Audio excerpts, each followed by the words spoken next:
If you're like me and found yourself where you're doing a little woodworking, maybe some furniture making, and you need to put in these threaded inserts into a hole there, there's not a lot of useful information out there. I would have assumed, and I did, that the little slot up there is for a screwdriver, but apparently it's not. But there's not a lot of conclusive information out there to say that it's not. What you're looking at there, that's a piece of solid red oak. So the first one that I put in, you're going to fight with them for a while. I actually broke because it's brass, as you know, although has some very nice corrosion resistant properties. They're really soft. So what I found that is the best way to handle this is to go ahead and get yourself some epoxy, get all your bolts ready in this manner right here. What you're going to do is take the bolt that you have, and you're going to go ahead and thread an appropriate nut, although you're not going to use the nuts for anything other than to do this, just to give it a stop. So what it's right there, it is basically acting as a stopper. And then you're going to take the actual threaded nut and go ahead and tighten it on all the way, like so. Alright, so once it's all the way down, it's not going to move. I went ahead and put the slotted end towards at the opposing end of the nut. And the reason why I did that is, if you look out there, there is a tapered version of this. So one end is tapered, and I thought, like, there's a reason why one's tapered and one's not. This is the straight one, not tapered. And that's probably because as you're putting this into the material, it's going to, as you initially put it into the material, it's probably going to give a little bit and allow it to initially start its path into the material, which is why a lot of people say that you're putting them in upside down. So what you do is you go ahead and put it in on this end so that it goes in, the slotted end goes in first, and then you go ahead and mix up your epoxy, and you're going to go ahead and put your epoxy in around, just go ahead and put it around like so. So I'm going to go ahead and do that right now.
Part of that.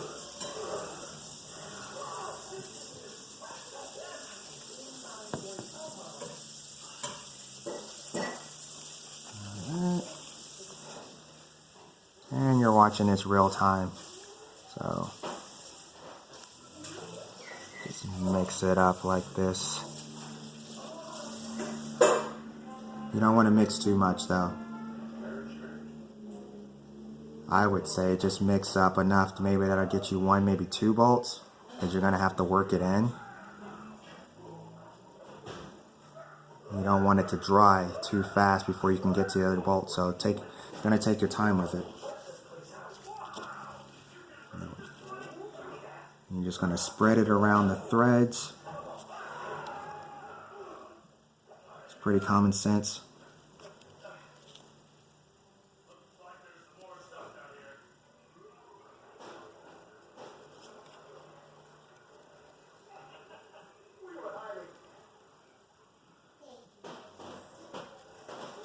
All right.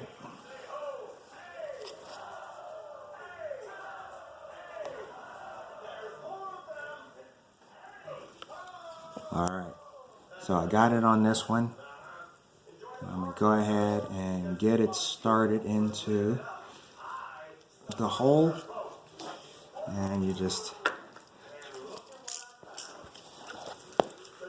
goes in straight. You're just going to start working it in.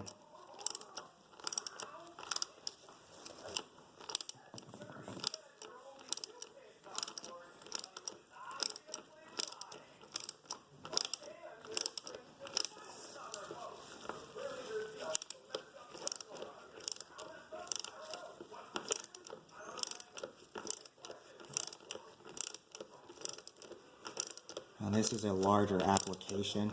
If you're using it on something like softwoods, yeah, you can use the upside down version and attempt to go in that way. But being that this is a very large, it's a tabletop actually, so I'm just going to go ahead and get that all the way in, like so. And that is flush. The only thing is, my only concern is as you're working it in, you're starting to get some epoxy